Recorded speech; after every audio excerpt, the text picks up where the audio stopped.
In 1999, the United States was quietly being taken over by Great Britain. A vigilant patriot named Russell J. Gould recognized the threat, and in a series of strategic moves, he saved us from foreign invasion.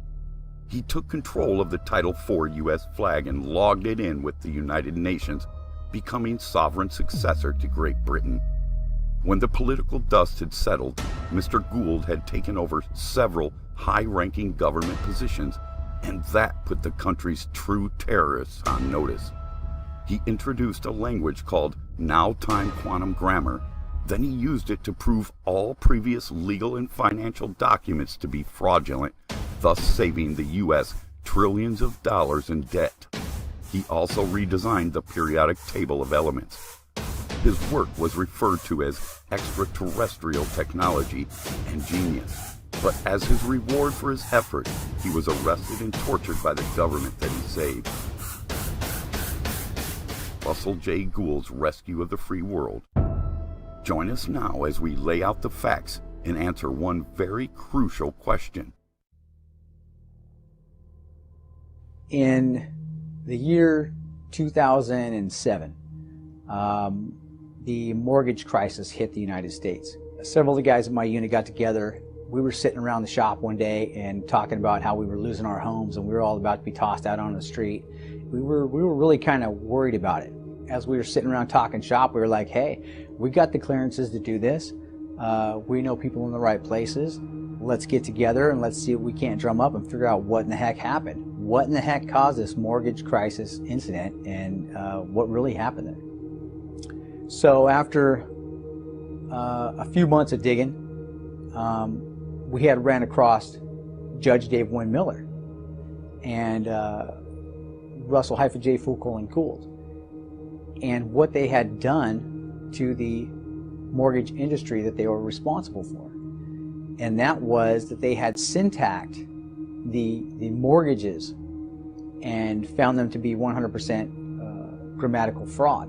And so that was a big eye-opener for us. So we looked at that and we were like, hey, so it wasn't the subprime mortgage lending that led to the collapse. It was the fact that these guys had syntaxed the actual contracts, the banking and mortgage contracts, and found them to be 100% grammatical fraud.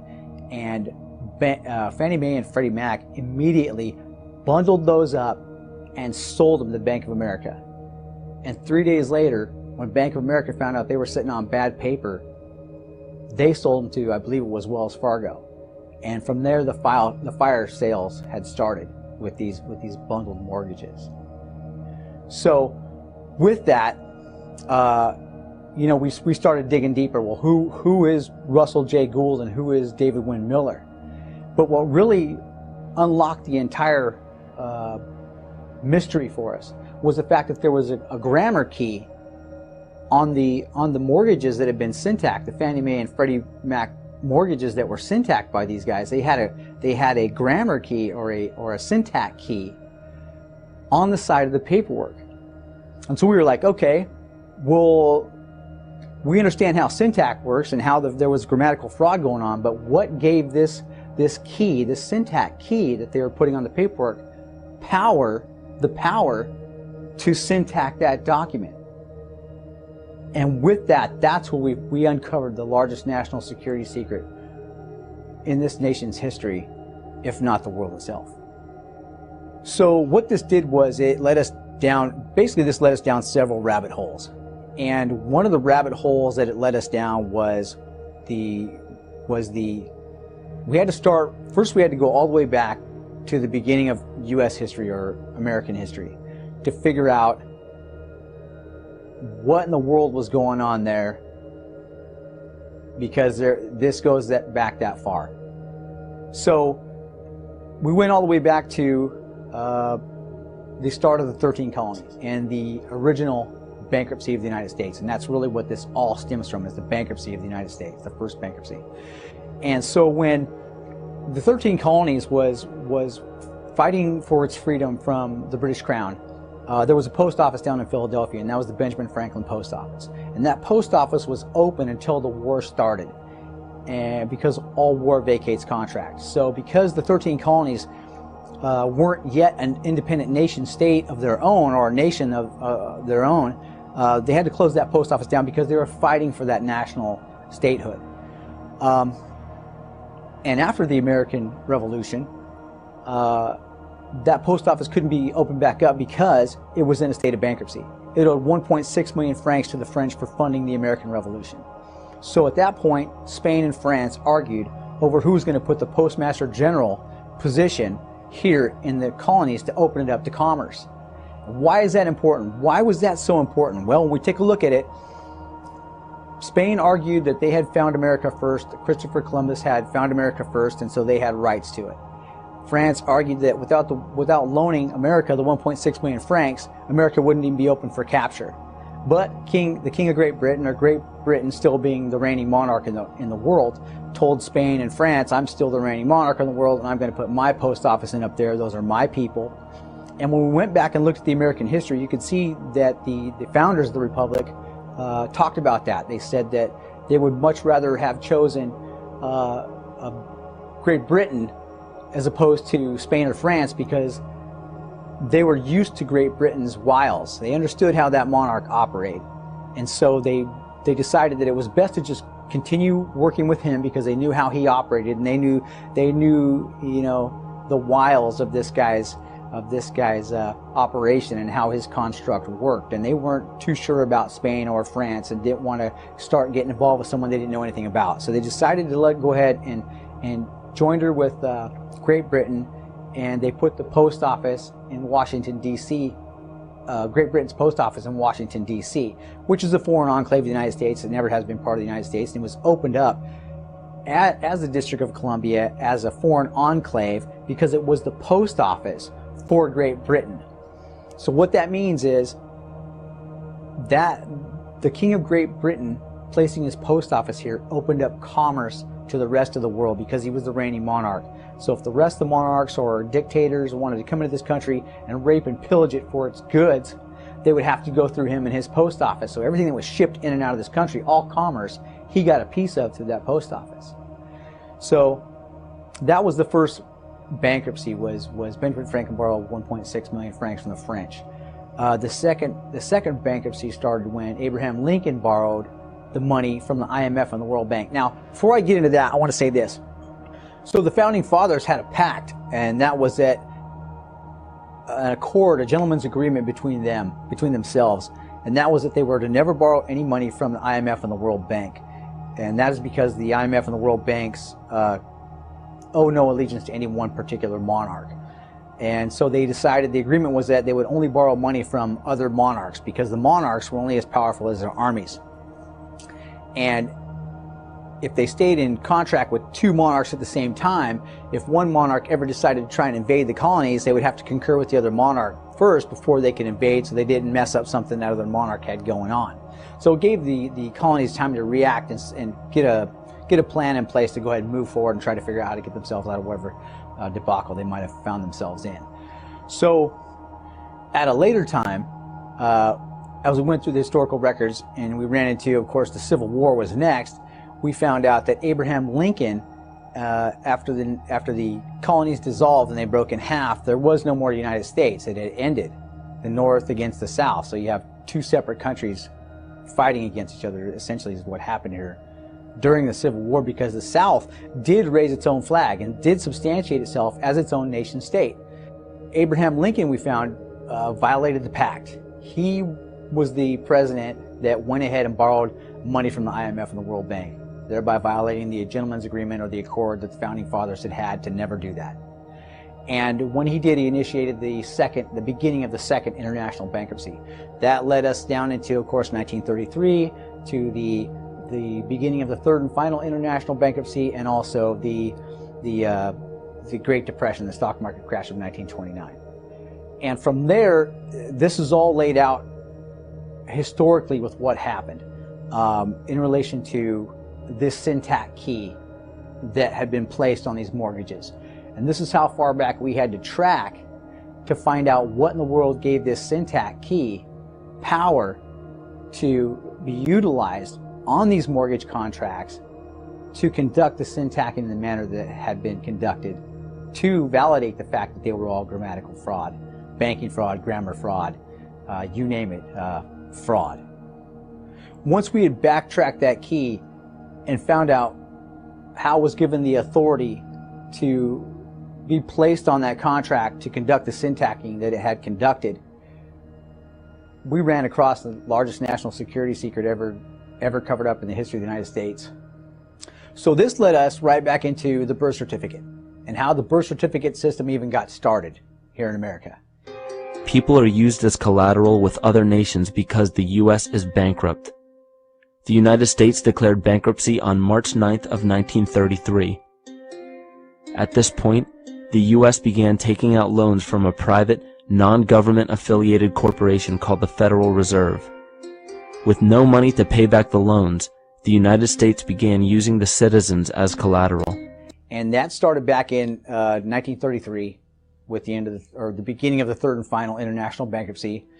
And of course, we had found out at that point that the United States owed so much to the IMF and the World Bank for what Lincoln had done that Roosevelt had to give up all of the gold that was here in the United States to pay off the debt to the IMF and the World Bank. So the United States was completely broke. We had no money.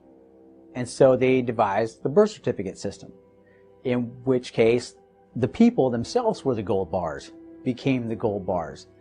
And they had been built for taxes to pay off whatever debt still remained, or whatever debt was still going to be incurred by the financial needs of the United States. And that system came to an end on November 2nd, 1999. That entire system came to an end. And with that, like I said, we uncovered the largest national security secret ever kept in the history of the United States. We still don't know why it's been kept a secret. We have a good idea of why it's been kept a secret because we understand now that the deep state's in charge. We understand who the deep state is. We know how they operate, and this has been one of the largest deep state secrets in the history of the United States. And we're bringing it forward because we understand what the hell happened. So you think to yourself, okay, well, it's a birth certificate system. So what? So they use the people as chattel to create an income off of, so they could substantiate the wealth that was necessary to go ahead and get us through our administrative ordeals as a nation. As we got looking at this thing and we researched it further and deeper into what the birth certificate system was, this thing was attached to the largest warfare platform in the world that was essentially created to go ahead and capture everybody on the planet as chattel or property. And this was how they were going to go ahead and create their wealth off the sweat of everybody else's backs. And so this led us, of course, right back to the Vatican, London City, and the Pentagon. And those were the three locations on planet Earth, the three war castles, so to speak, that substantiated the empire of the three city-states. And I encourage all you guys out there to take a look at the empire of three city-states and do your research on the empire of the three city-states and exactly what that is. The Vatican itself, when we looked at the Vatican, this place was just the esotericism there, the esoteric symbolism behind this entire warfare platform was all over it. I mean, this thing just reeked of esoteric knowledge. It was just, the symbols were everywhere. Now, when you look down at the Vatican, you see a keyhole and a phallus, and of course the timelines and the shipping lanes coming off there, and the keyholes that lead to those, the doorways that lead from those timelines and shipping lanes from the phallus, from the center of the keyhole there, or the womb, the female womb. And if you look around it, you'll see a bunch of men, statues, just statues of a bunch of guys all around this keyhole. And what they are doing is, this is an orgy. And these guys are waiting, literally, waiting their turn to fuck the world. And I can't emphasize that enough, what that means. They're waiting for their turn to be the next pope so they can be in charge of what they're in charge of. And when we looked at what they were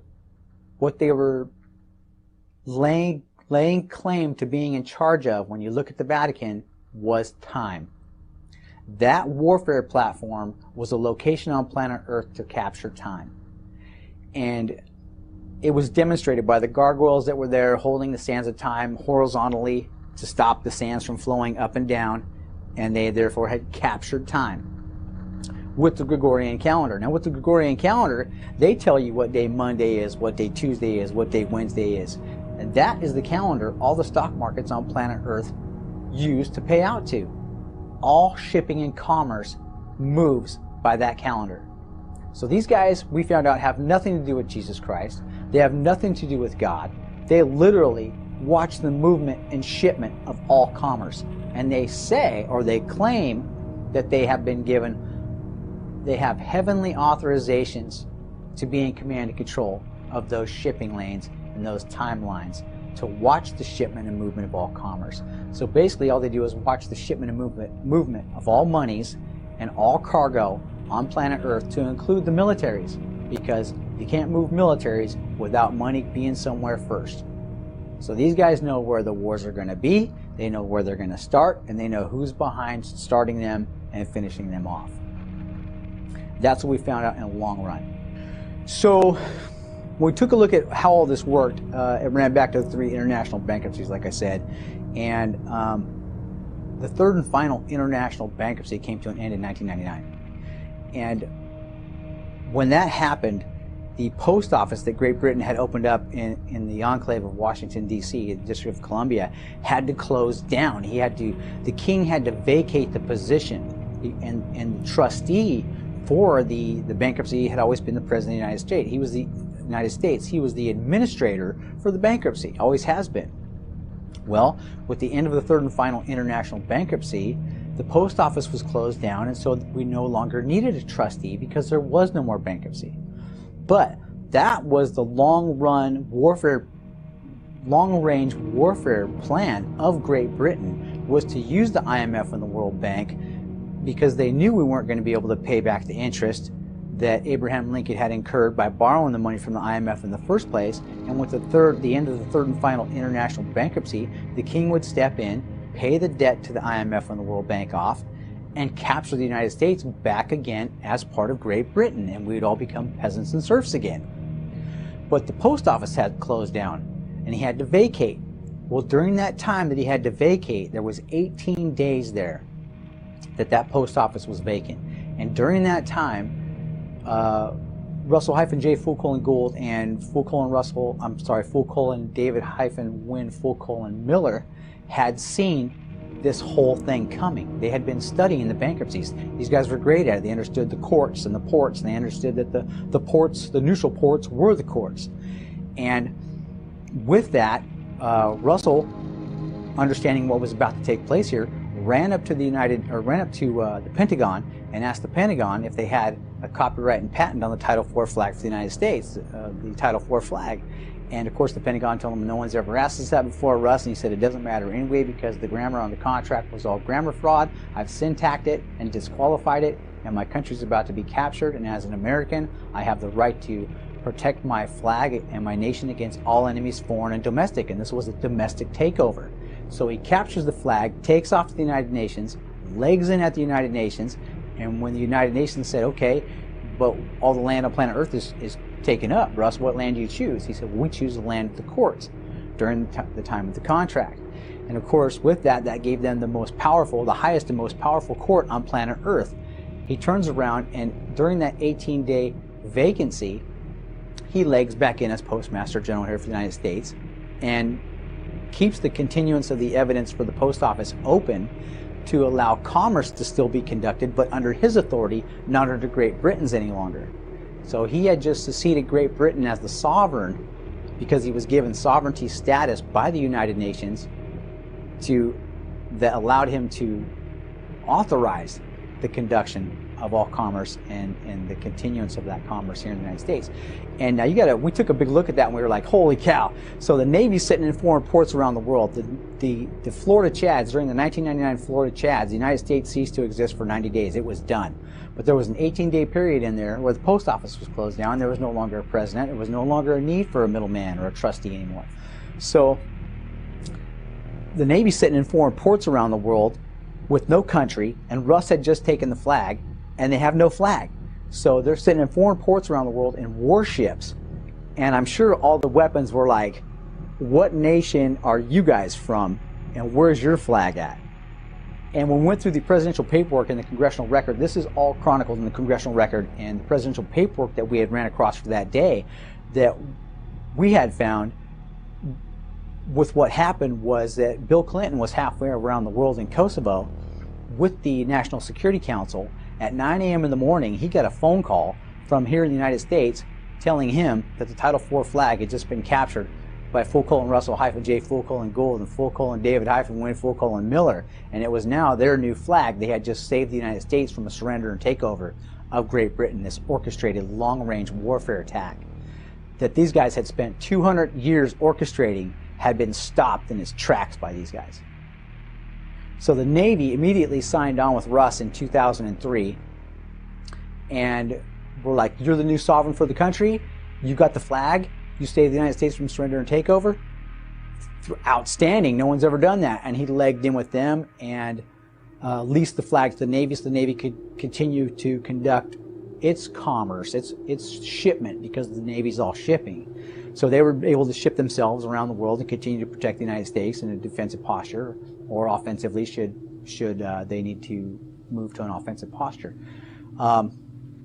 Russell J. Gould had quietly become the new, we call him Commander-in-Chief of the North American continent, the United States, and also Canada. And it has to do with postal. So Russell took over as Postmaster General here in the United States, and the Canada Post Office has always been attached to that location. So he took over as the Canada Postmaster General as well, taking command and control of the entire North American continent in the process. So this is when we started hearing a bunch of stuff about how the U.S. Constitution had come to an end. We were hearing the administration up in Washington, D.C. tell us, hey, there is no Constitution.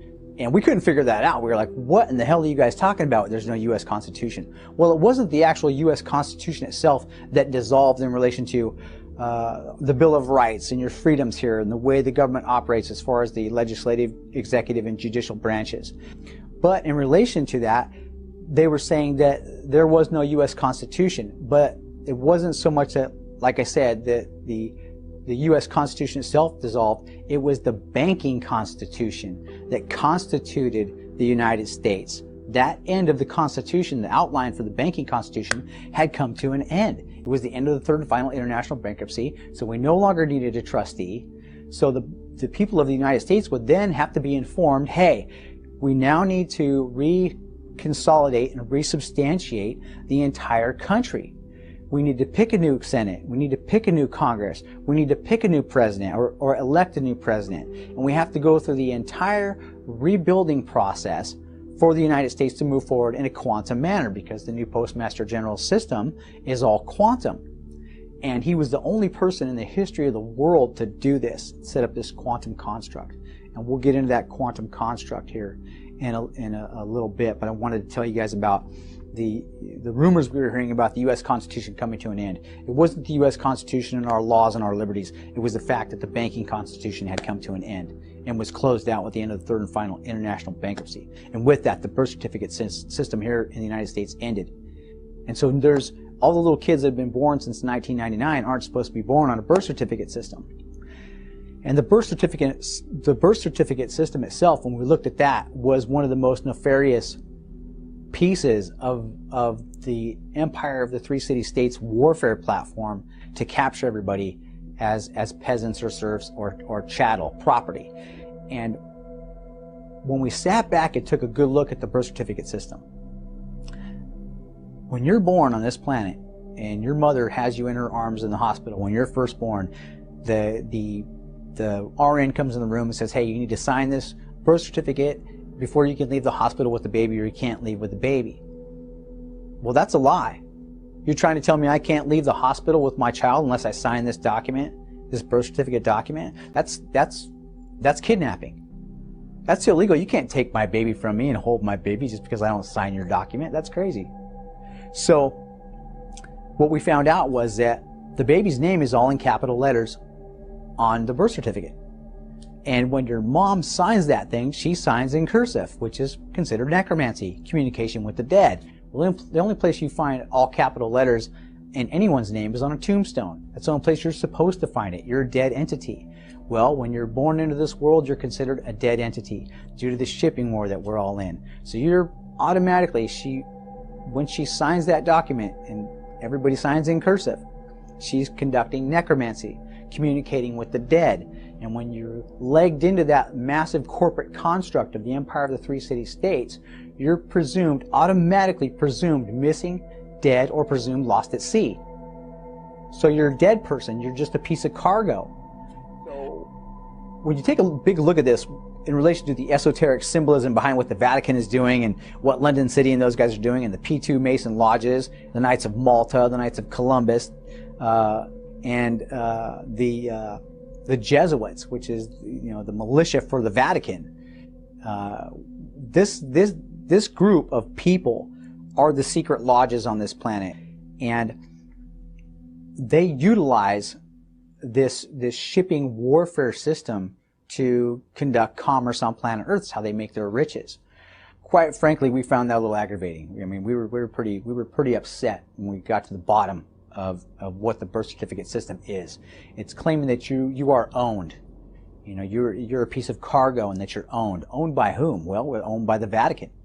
And they claim a lot more than just your body. They're literally claiming things within you. I would go so far as to say your soul. And I mean, you want to talk about a construct, a warfare platform on this planet that is nothing but nefaric. That is it. The Vatican is the location.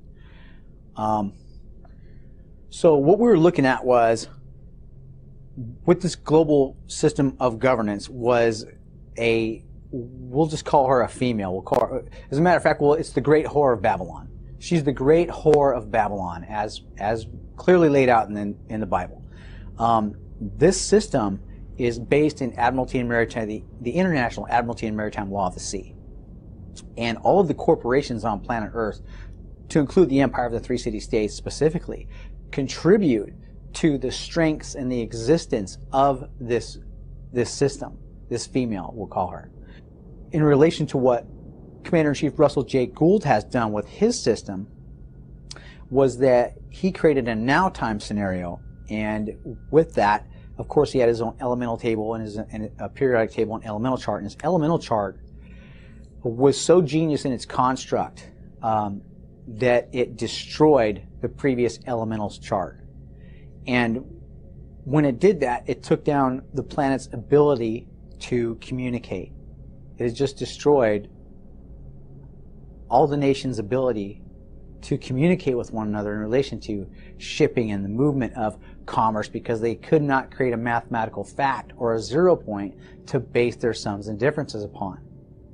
So it destroyed their ability to communicate with one another.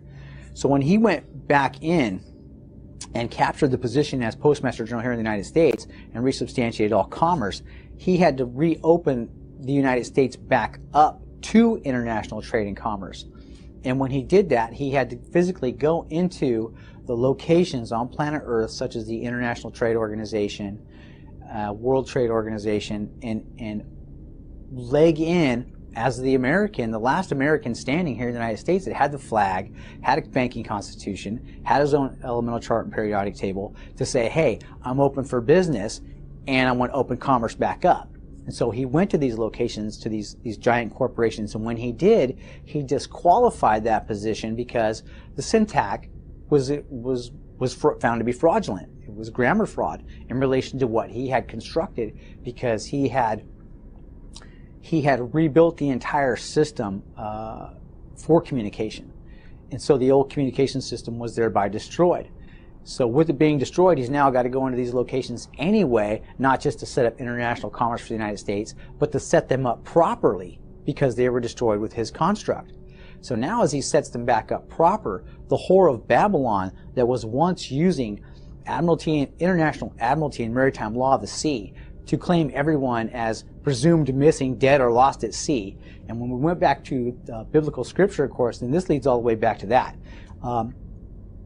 Satan accuses man day and night in front of the throne of God as already being dead.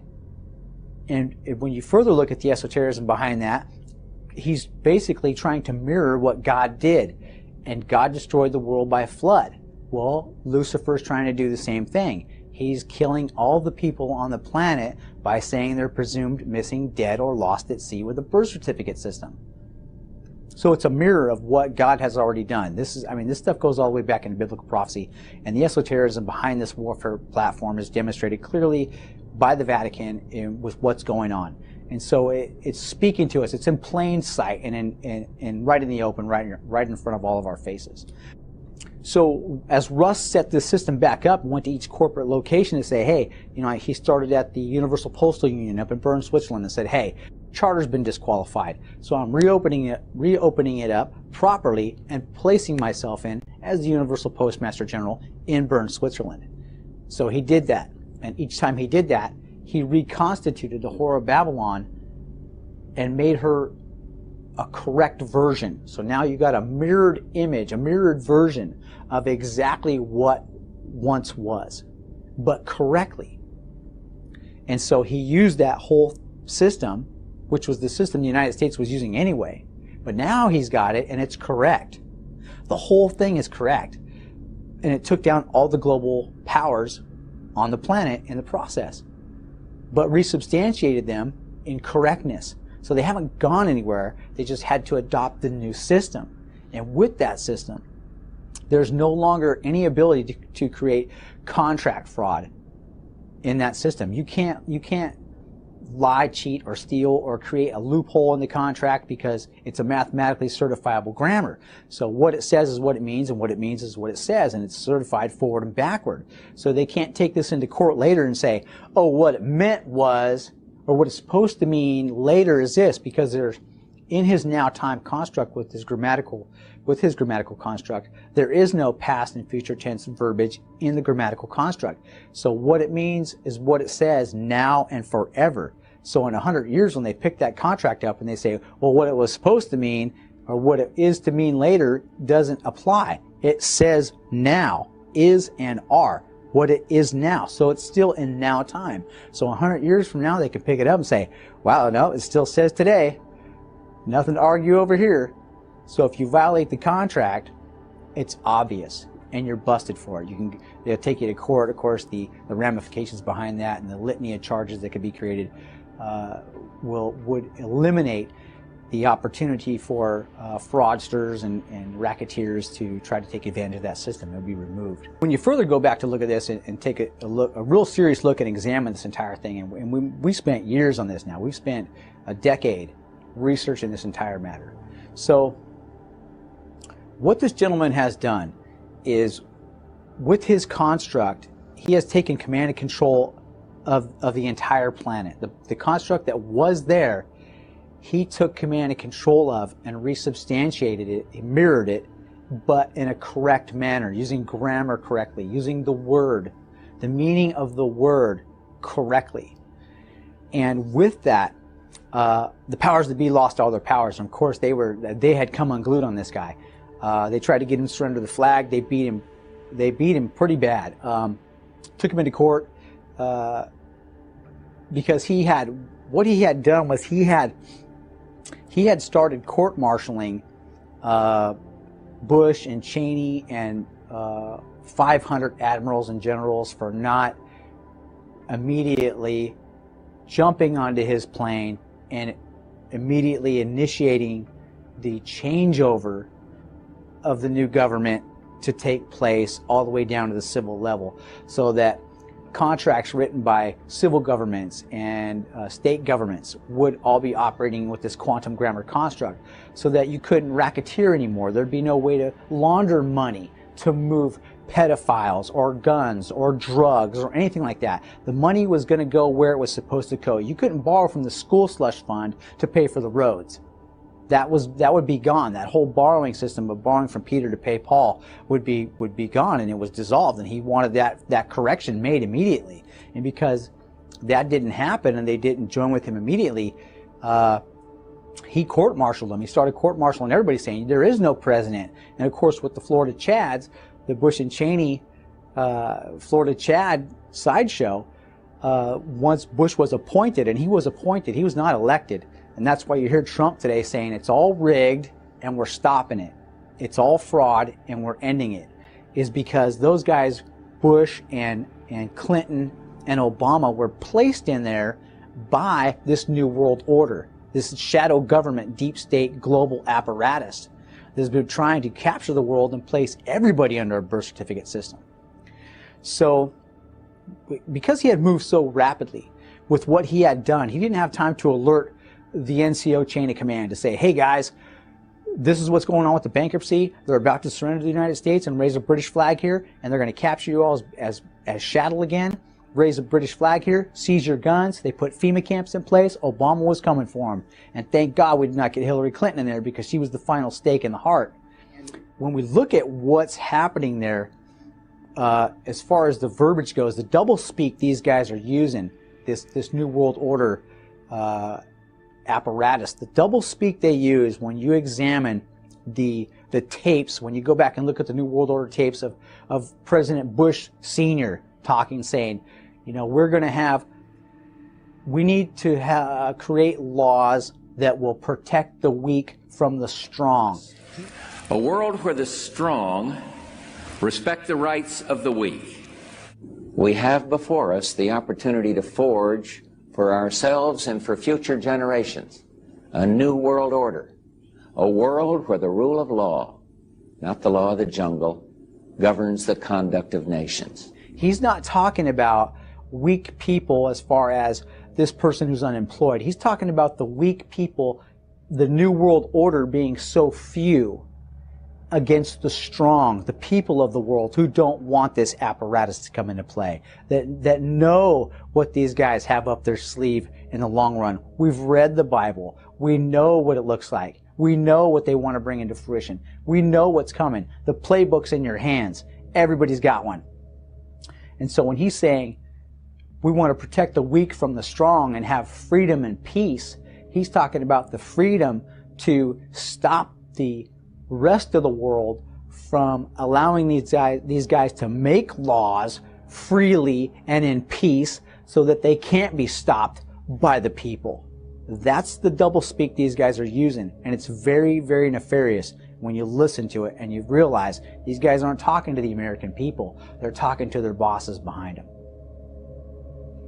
So with that, this entire system that Commander-in-Chief Russell J. Gould has taken over, he's corrected that system and taken it out of their hands, because the entire international Admiralty and maritime law of the sea system, he rewrote all the codes and statutes and laws in relation to that and quantized everything into a mathematical, grammatical fact, disqualifying the old system because it was all grammar fraud. So he's taken tactical command and control of the entire system and taking it away from these guys, like taking matches from a little kid and spanking him on the backside for trying to burn the house down.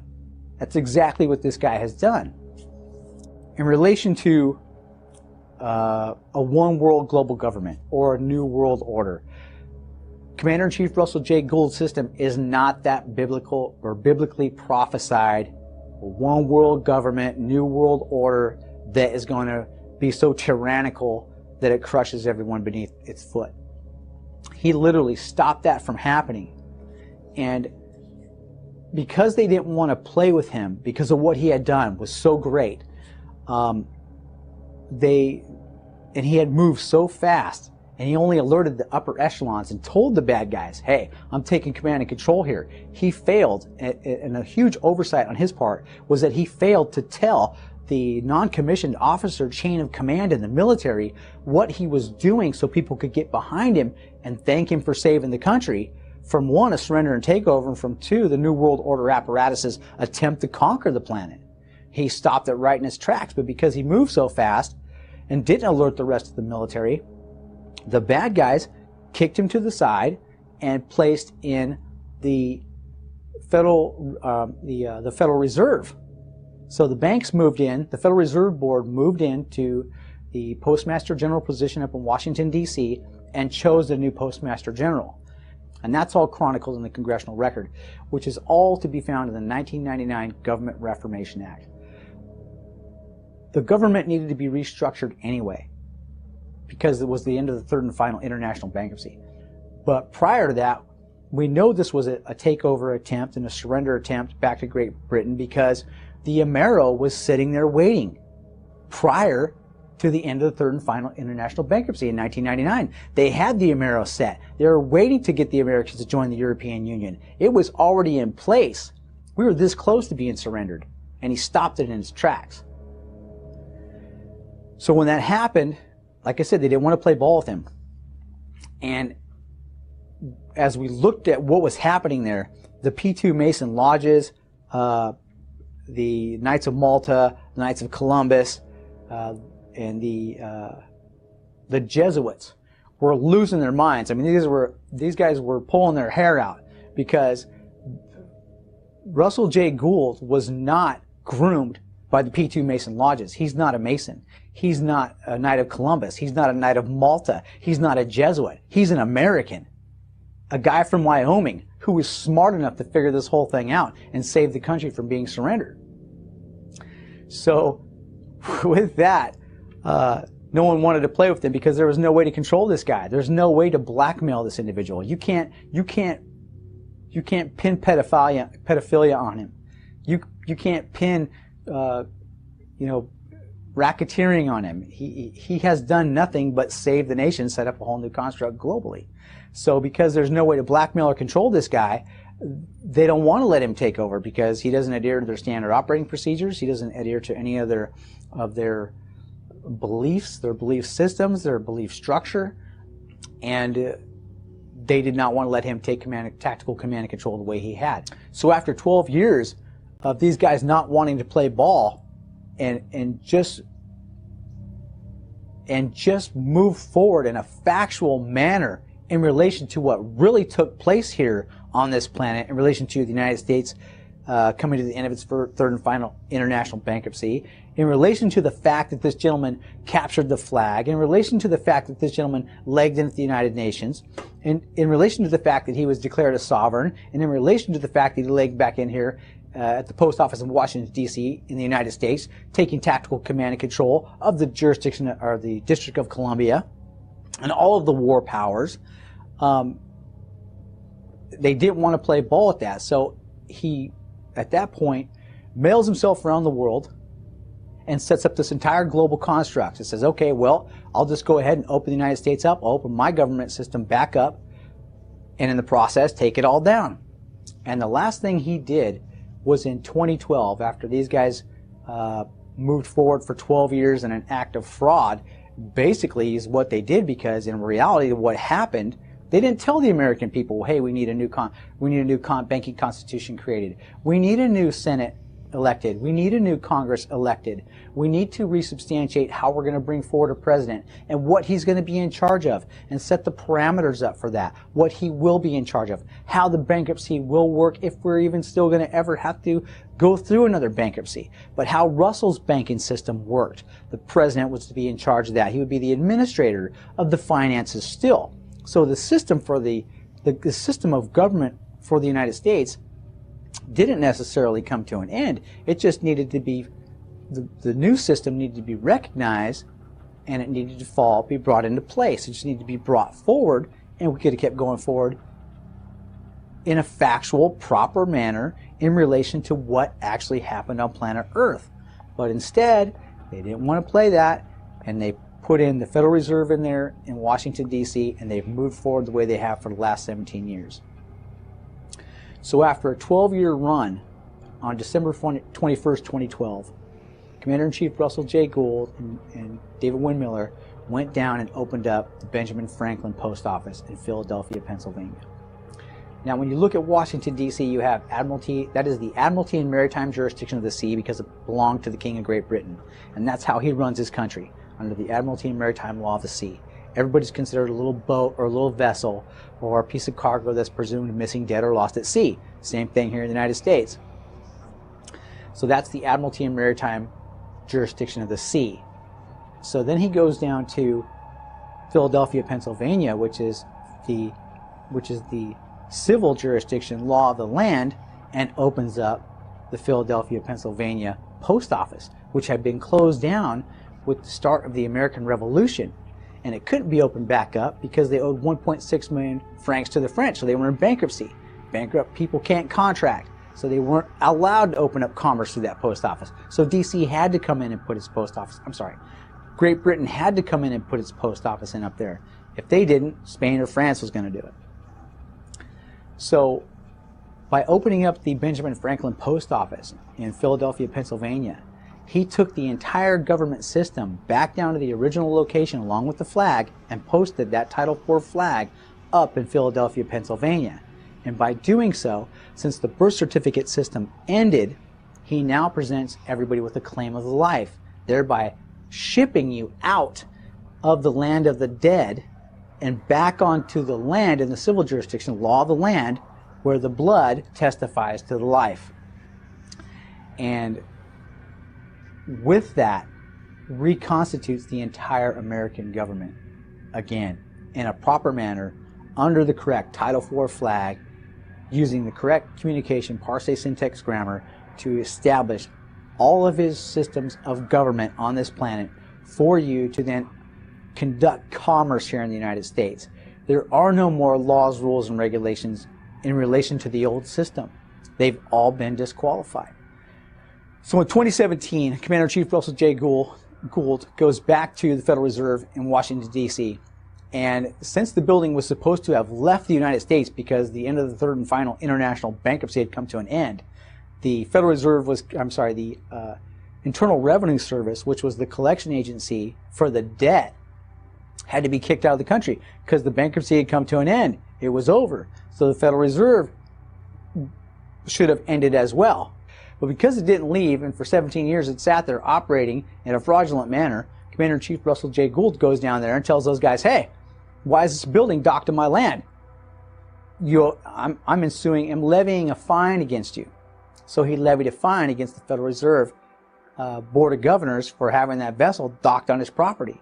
And the fine was 17 million tons of gold that he wants to use to assist Mr. Donald John Trump and Mr. James Mattis, Secretary of Defense, and the rest of the military and the people of this country to resubstantiate the government here, back the nation up, and create a new monetary system and place the values in his bank and on his platforms, place those values on his stock market platforms so that the United States can start conducting international commerce and trade again. He's been trying as hard as he can to try to get Mr. Donald John Trump's attention, to try to let him know what he's doing. He's trying to give Mr. Trump a flag and let him know, hey, I'd like to authorize what it is you're doing. I'm behind you with the clean out. 110%. This is something that he tried in 1999 to clean this apparatus out in 1999 and couldn't do it because he didn't alert the military and no one knew what he had done. He moved so fast no one knew what he had done. So the bad guys, the deep state, kicked him to the curb and kept moving forward. And that deep state apparatus is the deep state apparatus that Donald Trump is now finally cleaning out of Washington, D.C.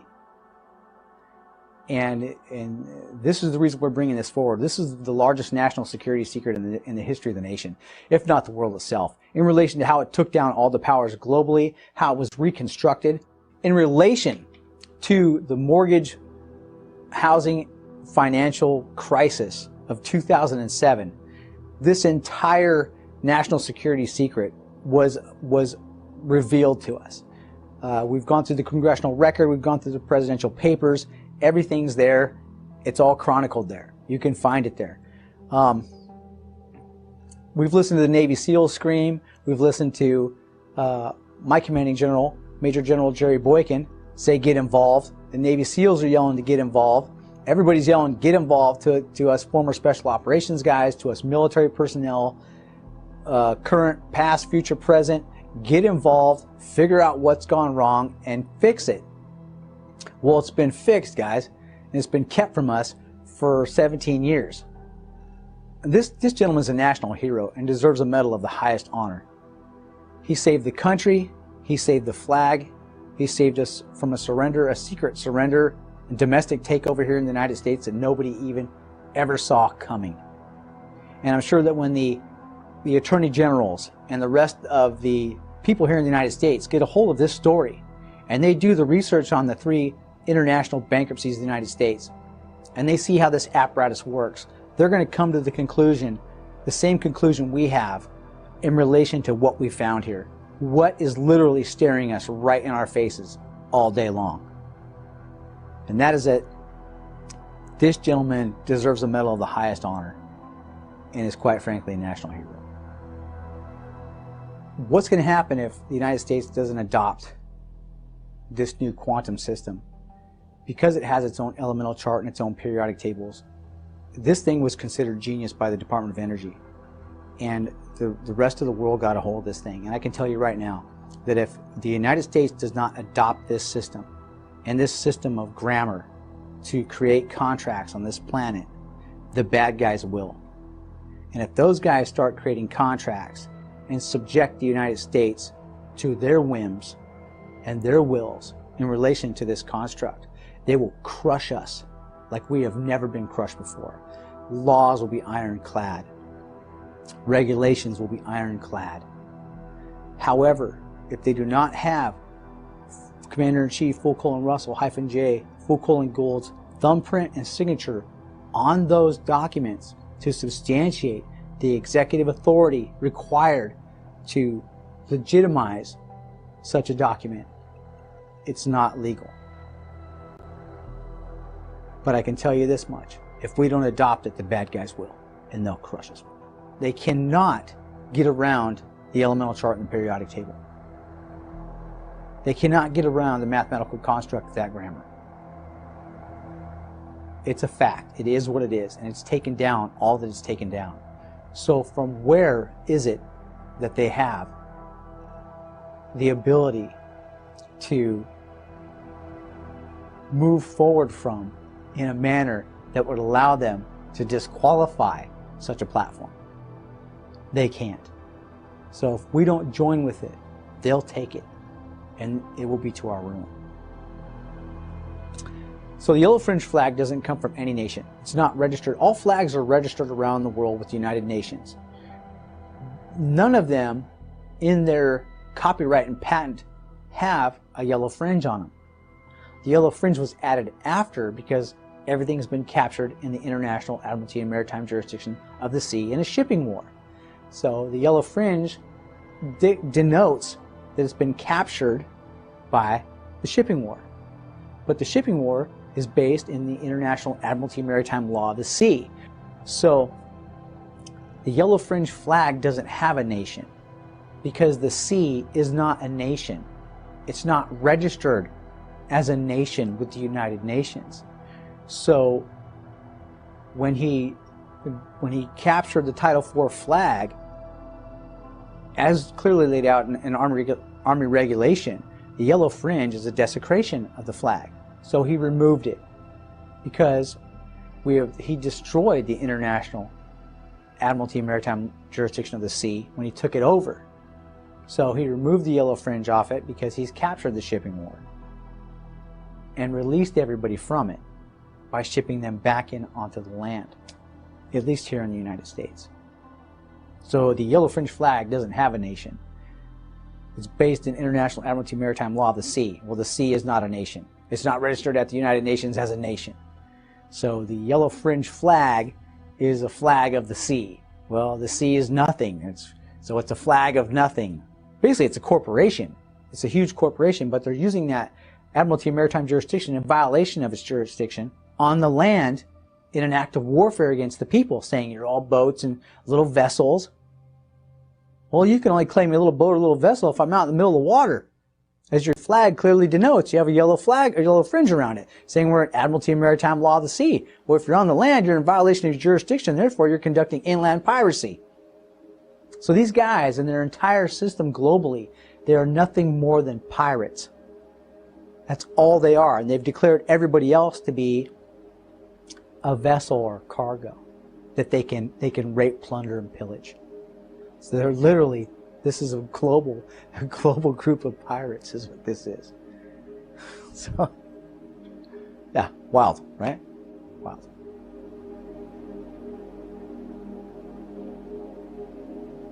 Over the last 10 years, we have gone and spoke with Commander-in-Chief Full-Colon Russell-J. Full-Colon Gould several times. And he has continually told us time and time again that he's tried to reach out to Washington, D.C., to the administrative personnel up there, to tell them what it is he's done, because this is being kept a massive secret away from the masses. And he keeps trying to make contact. And every time he does, he's not recognized, or his work is obfuscated. But he's been trying to get up there this last year to tell President Donald John Trump that, hey, this is what has happened, and I'd like to give you all the authorization in the world that you need to run the country legitimately, and I will back you all the way, but you've got to reach out to me. And he keeps trying to get up there and tell the guys, hey, this is the reality of what's happened here. You know, I know you think there's something else, but it's not. When you look at the 3 international bankruptcies of the United States, this gentleman has walked this out. And it has been done. And he did it. And it needs to be recognized by the rest of us. And this is why we're bringing it forward to the rest of our community, to the Special Operations Command community, to the SEALs, to the Green Berets, guys like Ben Smith, who had the balls to step forward and make a stand, to the guys like Larry Ward, who had the balls to step forward and take the stand. This gentleman had the balls to step forward and take the stand for this entire nation. He captured the flag. He rebuilt the Constitution, the banking Constitution. He resubstantiated the entire global construct in a correct manner in an effort to correct the criminal malfeasance that is running wild on this planet, that none of us are happy with. A birth certificate system that has us all enslaved to it from cradle to grave, to include our children for generations to come, that literally ended in 1999. This entire system ended in 1999, and he's been trying to tell everybody, hey, look what I've done. Take a look. Stop with the Black Lives Matter. Stop with the race wars. Stop with the sideshows. Stop all this stuff and take a minute to look at what's happened here in the United States in relation to those 3 bankruptcies. And you will see what this guy has done. And the tyranny that we are all under the oppression of, these laws and these rules and these regulations that are being stuffed down our throats through the states' territories by the former 3 administrations that have been there since 1999 to 2017. And thank God Trump came forward. And thank God he's in there. And we're behind everything he's doing. In relation to all of that, the system has been corrected. And we're bringing this story forward to the rest of the Special Operations community for review. I'm urging you guys, look at this information. Look at the congressional record. Look at what's happened. Listen to his story. Listen to this gentleman tell you what has happened, and take a look at the construct. Because if we let this one go, I'm urging you guys, gentlemen, please, the guys in the Special Operations community, the guys out there that have urged us to find out what in the hell has gone wrong with the country. This is it. This is what has gone wrong with the country. And I'm urging you guys to research all of this. Take this seriously. Open your minds and open your eyes to it.